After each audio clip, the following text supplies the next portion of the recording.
बिस्मिल्लाहिर्रहमानिर्रहीम। अस्सलाम वालेकुम। मैं हूं फ़हीम अख्तर, एक नए व्लॉग के साथ हाज़िर खिदमत हूं। नाज़रीन, खैबर पख्तूनख्वा में सेनेट इंतखाबात का ड्रामा हुआ और ड्रामे के साथ जो एक मज़ाहमत की बात की जा रही थी उसका ड्रॉप सीन हुआ।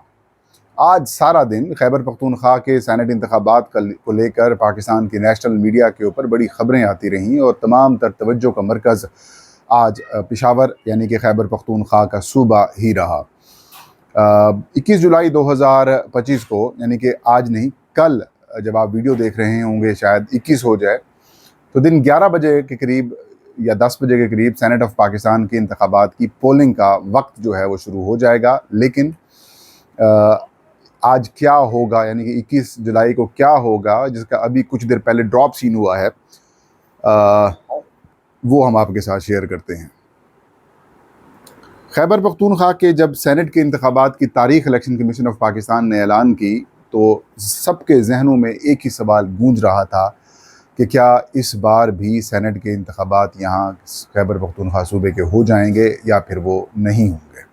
क्योंकि गुज़श्ता साल 2 या 3 अप्रैल 2024 को जब सेनेट ऑफ पाकिस्तान के इंतखाबात इस सूबे में और बाकी सूबों में होने थे तो अचानक ये ख़बर सामने आई कि इलेक्शन कमीशन ने पेशावर के यानी कि खैबर पख्तूनख्वा के जो सेनेट इंतखाबात 11 सीटें हैं उनके ऊपर इलेक्शंस रोक दिए हैं। वो इस वजह से रोके हैं इलेक्शन कमीशन ने कि जो आज़ाद जो मखसूस नशिस्तों के ऊपर जिन MPAs को नोटिफिकेशन जारी किया गया इलेक्शन कमीशन की तरफ से, उनका ओथ नहीं हो सका। फिर ये मामला सुप्रीम कोर्ट तक पहुंचा, फिर आईनी बेंच तक पहुंचा। आईनी बेंच ने फिर सुप्रीम कोर्ट के फुल कोर्ट के फैसले को कलअदम करार दिया और पेशावर हाई कोर्ट के फैसले को बहाल करते हुए ये हुक्म सादिर फरमाया कि जो मखसूस नशिस्तें हैं वो तहरीक इंसाफ का हक नहीं है, वो बाकी जो जमातों को बांटी गई हैं वो ही बरकरार रहेंगी। Election commission of Pakistan active हुआ, 2 से 3 दिन के अंदर नोटिफिकेशन जारी कर दिए। बाकी तमाम असम्बलीज़ के अंदर लोगों ने अपने ओथ ले लिए या फिर यूँ कहें कि वो मेंबर्स बन गए। लेकिन खैबर पख्तूनख्वा के अंदर फिर इशू शुरू हो गया। जैसे ही नोटिफिकेशन हुआ उसके अगले दिन इलेक्शन कमीशन ऑफ पाकिस्तान ने सेनेट के इंतखाबात KP में कराने का ऐलान कर दिया और ये कहा कि हम 21 जुलाई को हम इलेक्शंस कराने वाले हैं। इलेक्शन कमीशन के ऐलान के बाद फिर बहस शुरू हो गई कि क्या इस दफ़ा भी मेंबरान ओथ ले पाएंगे या नहीं ले पाएंगे। चंद दिन गुजरने के बाद मुस्लिम लीग नून, पीपल्स पार्टी, JUI, अवामी national party, Pakistan Tehreek Insaf parliamentarian की जमातों ने मिलकर राब्ते शुरू कर दिए। इलेक्शन कमीशन से रजू, हाई कोर्ट से रजू, गवर्नर से रजू, स्पीकर KP असम्बली से रजू, लेकिन ओथ नहीं हो पा रहा था। फिर election commission of Pakistan active हुआ। इलेक्शन कमीशन ने पहले ख़त लिखा speaker KP assembly Babar Salim Swati साहब कि आप इनका ओथ लें। बाबर सलीम सवाती ने फिर जवाब दिया opposition leader KP assembly Ibadullah को, अमीर मकाम के भाई, कि मेरे पास असम्बली इजलास तलब करने का कोई इख्तियार नहीं है और रूल्स मुझे इजाज़त नहीं देते, ये काम हुकूमत करती है, आप वज़ीर आला से या फिर हुकूमत से रब्ता करें। उन्होंने फिर इलेक्शन कमीशन को ख़त लिखा। इलेक्शन कमीशन को उन्होंने इस्तदा की कि जनाब आप पेशावर हाई कोर्ट के चीफ जस्टिस को कहें कि वो मेंबरान का ओथ लें या फिर किसी को नॉमिनेट करें। इलेक्शन कमीशन ने गवर्नर ने स्पीकर KP को फिर ख़त लिखा और 7 दिन दिए। उसके साथ गवर्नर अगले 1 आध दिन के बाद गवर्नर KP को ख़त लिखा, फिर CM KP को ख़त लिखा, उधर से भी कोई जवाब नहीं आया। फिर गवर्नर ने CM को कहा कि जनाब इजलास तलब करें, फिर CM की तरफ से भी कोई जवाब ना आया। और उसके बाद इलेक्शन कमीशन ने पेशावर हाई कोर्ट के चीफ जस्टिस को रजिस्ट्रार के जरिए ख़त लिखा कि जनाब वाला आइन के आर्टिकल 225 के तहत इन मेंबरान का ओथ उठाना ज़रूरी है। 21 जुलाई को सेनेट के इंतखाबात हैं, आईनी जिम्मेदारी है। डिफाइन आईनी जिम्मेदारी। क्या 90 दिन के अंदर इंतखाब कराना आईनी जिम्मेदारी नहीं थी? क्या सुप्रीम कोर्ट के फैसले, फुल कोर्ट के फैसले के ऊपर अमल दरामद करना आईनी जिम्मेदारी नहीं थी? क्या साफ, शफाफ, मुनसफाना और गैर जानिबदाराना इंतखाबात कराना आईनी जिम्मेदारी नहीं थी? क्या सियासी जमातों को लेवल प्लेइंग फील्ड फराहम करना जनाब सिकंदर सुल्तान राजा साहब आईनी जिम्मेदारी नहीं थी? लेकिन जब बात मुस्लिम लीग नून, पीपल्स पार्टी, JUI, काफ लीग, MQM पाकिस्तान या बाकी जमातों की आती है तो फिर यूं कान खड़े हो जाते हैं सिकंदर सुल्तान राजा साहब एंड कंपनी के और वो कहते हैं नहीं नहीं नहीं, यहाँ तो आईनी जिम्मेदारी है। किस चीज़ की आईनी जिम्मेदारी? किस चीज़ की आईनी जिम्मेदारी? इजलास बुलाएं, आप कौन होते कहने वाले कि इजलास बुलाएं वोट उठाएं? जब इजलास होगा सेशन का तो वो उठ जाएगा। फिर आज की तारीख आ गई, यानी कि चंद दिन पहले सीएम खैबर पख्तूनख्वा अली गंडापुर ने कहा कि जनाब इजलास बुला लेते हैं, क्योंकि उससे पहले पीटीआई और पीपल्स पार्टी, नून लीग, जेयूआई के दरमियान एक बात के ऊपर एग्रीमेंट हो जाता है कि इलेक्शंस बिला मुकाबला करवाएंगे, कोई बाजार नहीं लगाना, हॉर्स ट्रेडिंग नहीं करनी, ज़मीरों की मंडियां सौदे नहीं करने, और इस दफ़ा हमने जो रेशो बनती है उसके हिसाब से, जैसे पंजाब में हुआ वैसे हमने भी यहाँ पर बिला मुकाबला इलेक्शंस करा देने। इससे सूबे की बदनामी होती है, पख्तूनख्वा कौम रवायात की बदनामी होती है। बज़ाहिर एक अच्छा मौका था, एक अच्छी बात है, लेकिन ये बात तब होती जब जनाब अली अमीन गंडापुर आपको मखसूस नशिस्तें, आपकी जमात को, आपके लोगों के जो वोट आपको पड़े हैं, पाकिस्तान के अवाम ने जो आपको वोट दिए हैं, उस हिसाब से वो ख़वातीन की भी नुमाइंदगी आपकी तरफ से होती। अब जनरल सीटों वालों को आपने आज़ाद डिक्लेयर कर दिया है, ख़वातीन को हारने वालों को दे दी सीटें, आपने हारने वालों को दे दी हैं जिनकी रिप्रेजेंटेशन ही नहीं है। चलें, कर लिया।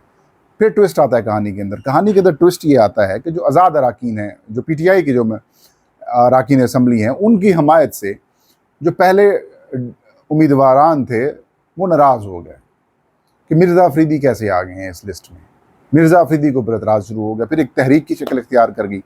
इरफान सलीम, वकास और अकज़ई, 2-3 और, मतलब 4 के करीब उम्मीदवार थे जिनकी वजह से पीटीआई और हुकूमत के दरमियान जो एक अलायंस बना हुआ था उसके अंदर दरारें आना शुरू हो गई। और ये फिर कल खबर आई कि नहीं, पीटीआई और हुकूमत जो है या पोजीशन जो है वो मिलकर इलेक्शन कॉन्टेस्ट करेगी और अपने अपने उम्मीदवारों को कामयाब करवाएगी। और फिर आज का दिन आ जाता है, असम्बली कॉल हो जाती है, तख़ीर से इजलास बुलाया तलब शुरू होता है, इजलास शुरू होता है, हंगामा राई होती है, कोरम की निशानदेही कर दी जाती है, कोरम की निशानदेही होती है तो इजलास 24 तक मुलतवी कर दिया जाता है, 24 जुलाई तक। फिर इलेक्शन कमीशन छुट्टी वाले दिन मुतहरिक होते हैं, सेक्रेटरी इलेक्शन कमीशन को फ़ोन्स आ जाते हैं, ये क्या हो गया, ख़त लिखे हैं आप पेशावर हाई कोर्ट को। इलेक्शन कमीशन ने पेशावर हाई कोर्ट के चीफ जस्टिस को रजिस्ट्रार के ज़रिए ख़त लिख दिया और फिर ये सारी कहानी सुनाई कि देखें इजलास हुआ, इजलास बुलाया, खतूत लिखे, खतूत कहे, जवाब आया, इधर से हुआ, फिर इजलास बुला लिया, इजलास में फिर ओथ नहीं हुआ, 24 तक चला गया, 21 को हैं, लिहाजा आप मेहरबानी करके किसी को नॉमिनेट करें और वो ओथ उठाएँ। पेशावर हाई कोर्ट के चीफ जस्टिस अतीक शाह साहब, वो भी इंतज़ार कर रहे थे कि ख़त आए, जवाब दें, ठा ठा ठा फिनिश। उन्होंने ख़त लिखा कि गवर्नर खैबर पख्तूनख्वा जो हैं वो इन मेंबरान असम्बली से ओथ लेंगे। फिर इलेक्शन कमीशन ने कहा कल 9 बजे सुबह, कल 9 बजे उनकी प्रेस रिलीज मौजूद है कि कल 9 बजे गवर्नर साहब हलफ लेंगे और 11 बजे प्रोसेस जो है वो शुरू हो जाएगा वोटिंग का। फिर गवर्नर साहब से कहा जाता है कल ना करें, आज करें, उनको हुकूमत है आज करें। फिर आज शाम 5 बजे ओथ करा दिया जाता है और उसमें गवर्नर साहब कहते हैं कि अगर तो मामलात ना चले तो फिर हम 6 से 7 सीटों की तरफ जाएंगे, यानी कि हॉर्स ट्रेडिंग की तरफ जाएंगे।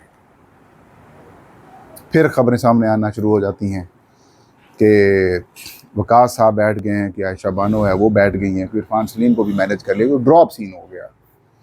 अब इस ड्रॉप सीन का पीटीआई को फ़ायदा क्या हुआ है? दरारें डलवा दी, खुद को एक्सपोज कर दिया, अली अमीन खान गंडापुर एक्सपोज हो गए, उनकी गोटियाँ उधर सेट करनी पड़ी उनको हुकूमत के साथ। लेकिन कुछ चीज़ें पॉजिटिव भी हुई हैं। पॉजिटिव ये हुई हैं कि वर्कर्स ने सवालात उठाए हैं अपनी लीडरशिप की चॉइस के ऊपर कि आप अरबपतियों को दे रहे हैं, खरबपतियों को आप सीटें दे रहे हैं जिनकी पार्टी के लिए किसी किस्म की कोई खिदमात नहीं है, जो वर्कर्स रोड्स के ऊपर धक्के खाते हैं, मारें खाते हैं, ख्वार होते हैं, उनको आप अकोमोडेट नहीं करते। अब सवाल मैं उठाऊंगा, कुछ लोगों को इससे इख्तलाफ भी हो सकता है। सिंपल सी बात यह है कि जो मुराद सईद साहब हैं वो पिछले 1.5-2 साल से एक्टिव नहीं हैं, कोई एक्टिविटी नहीं है। उनके लीडर इमरान खान जेल में, उनकी अहलिया जेल में, उनके भांजे जेल में, उनकी बहनें जेल में गई, उनके लिए तहरीक के लिए खुद सामने नहीं आते। ठीक है, आपकी जान को खतरात होंगे, लेकिन फिर कोई पॉलिसी गाइडलाइंस भी तो दें आप। फिर ये इमरान खान की तहरीक चलाने के हवाले से आप किरदार क्यों नहीं अदा कर? फैसल जावेद साहब हमारे दोस्त हैं, भाई हैं, उनका क्या कंडक्ट है, उनका क्या मतलब, उनकी क्या क्वालिफिकेशन है कि वो इमरान खान के लिए इस दोबारा सेनेट की सीट के ऊपर आ जाएं। पहले क्या किया उन्होंने? आज़म सवाती साहब क्या करें? अभी वो जो कोहिस्तान सेकेंडल है, सुने, उन जो कंट्रैक्टर थे या ठेकेदार थे, उनको इन्होंने कि 60-65 करोड़ रुपए का घर बेचा हुआ है, उनका भी नाम उसमें आ रहा है। तो ये सवालात उठ रहे हैं। बहरहाल ड्रॉप सीन हो गया। अब कल यही होगा कि रात गए तक अगर मामला इनके ओके हो जाते हैं, उम्मीदवारों को बिठा दिया जाता है, तो फिर सुबह इलेक्शंस नहीं होंगे और रिटर्निंग ऑफिसर की तरफ से ये जारी कर दिया जाएगा ये सब बिला मुकाबला हो गए हैं। चांसेस यही हैं, पहले दिन से मैं यही कह रहा हूँ कि बिला मुकाबला की तरफ ही मामला आगे बढ़ते हुए दिखाई दे रहे हैं। ये था आज का व्लॉग। फ़हीम अख्तर को इजाज़त दीजिए। अल्लाह हम सब का हामी नासिर हो।